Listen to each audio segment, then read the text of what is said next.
ছাত্র জনতার আন্দোলনে আহত নিহতদের জন্য উজাড় করা ভালোবাসা দিয়ে যাচ্ছে দেশবাসী।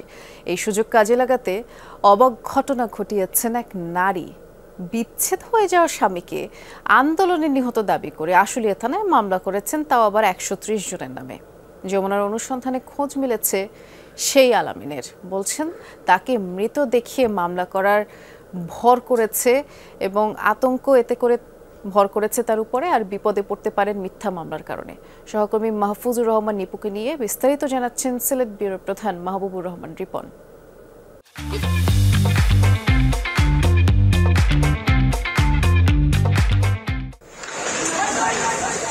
জুলাই আগস্টের আন্দোলনে হত্যাযজ্ঞ চলে আশুলিয়া এলাকায়। সেখানে নিহতদের একজনের পরিচয় ছিল অজানা। ওই অজ্ঞাত ব্যক্তিকে স্বামী আলামিন বলে দাবি করেন কুলসুম নামের এক নারী। হত্যা মামলা করেন সাবেক প্রধানমন্ত্রী শেখ হাসিনা সহ ১৩০ জনের বিরুদ্ধে, যা আশুলিয়া থানায় এজাহারভুক্ত হয় ৮ নভেম্বর। স্বামী হত্যার বিচার চেয়ে মামলা করলেও কুলসুমের আচরণ ছিল সন্দেহজনক।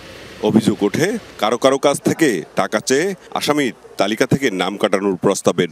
বিষয়টি অনুসন্ধানের এক পর্যায়ে র্যাবের সহযোগিতায় মিলে আল আমিনের ভাইয়ের খোঁজ। আমার ভাইয়ের কথা জিজ্ঞেস করার পর আমি বললাম যে ভাই যেখানে থাকুক আমার ভাই তো সেফ আছে। আর ওনারা বলতেছে হ্যাঁ, ওর সেফটাই দরকার আমাদের। বেরিয়ে আসতে থাকে আসল ঘটনা। জুলাই থেকে আগস্টের মাঝামাঝি পর্যন্ত আল আমিন এবং স্ত্রী কুলসুম ছিলেন সিলেটে। আমরা যখন আন্দোলন শুরু হয়, আন্দোলনের শুরু থেকে শেষ পর্যন্ত আমরা জুরিতে আসছিলাম। জুরিতে আমি ওইখানে কাজ করি, আমার বাসা আছে, ওইখানেই আসছিলাম। আমরা একটা পারিবারিক ঝামেলার কারণে রাগারাগি হয় ওর সাথে, ওর বাড়িতে চলে যায়। এরপর থেকে আমার সাথে আর কোনো যোগাযোগ নেই। 2-3 দিন আগে এই এক ভাই আমার ফোন দিয়েছিল, তো ফোন দিয়ে এই মামলার বিষয়ে বললো। এর আগে আমি কিছুই জানতাম না। মৃত দেখিয়ে মামলাসহ নানা কারণে ভীত হয়ে নিজেই দক্ষিণ সুরমা থানায় হাজির হন আল আমিন। বাদীর ছবি দেখে চিহ্নিত করেন স্ত্রী কুলসুমকে। খোলাসা করেন তাকে আন্দোলনে নিহত দেখানোর পেছনের কারণ।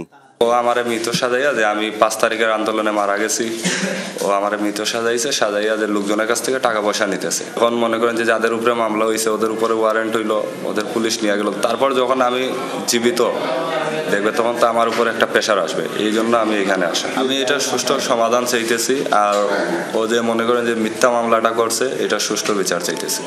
জীবিত ছেলেকে মৃত দেখিয়ে মামলার ঘটনায় হতবাক আল আমিনের বাবা। আমার ছেলে মারা যায়নি, আমার ছেলে জীবিত। এখন তুমি যে মানুষগুলোর নামে কেস করলে, এটা কি ঠিক করলে? মিথ্যা কেস একটা দিয়া আমার ছেলেরে হয়রানি করলে। এ বিষয়ে মামলার বাদী কুলসুমের সঙ্গে কথা বলা সম্ভব হয়নি। শেষ খবর পর্যন্ত তিনি নিরাপদ হেফাজতে ছিলেন। পুরো বিষয়টি এখন দেখছে আশুলিয়া থানা পুলিশ। মাহবুবুর রহমান রিপন, যমুনা নিউজ, সিলেট।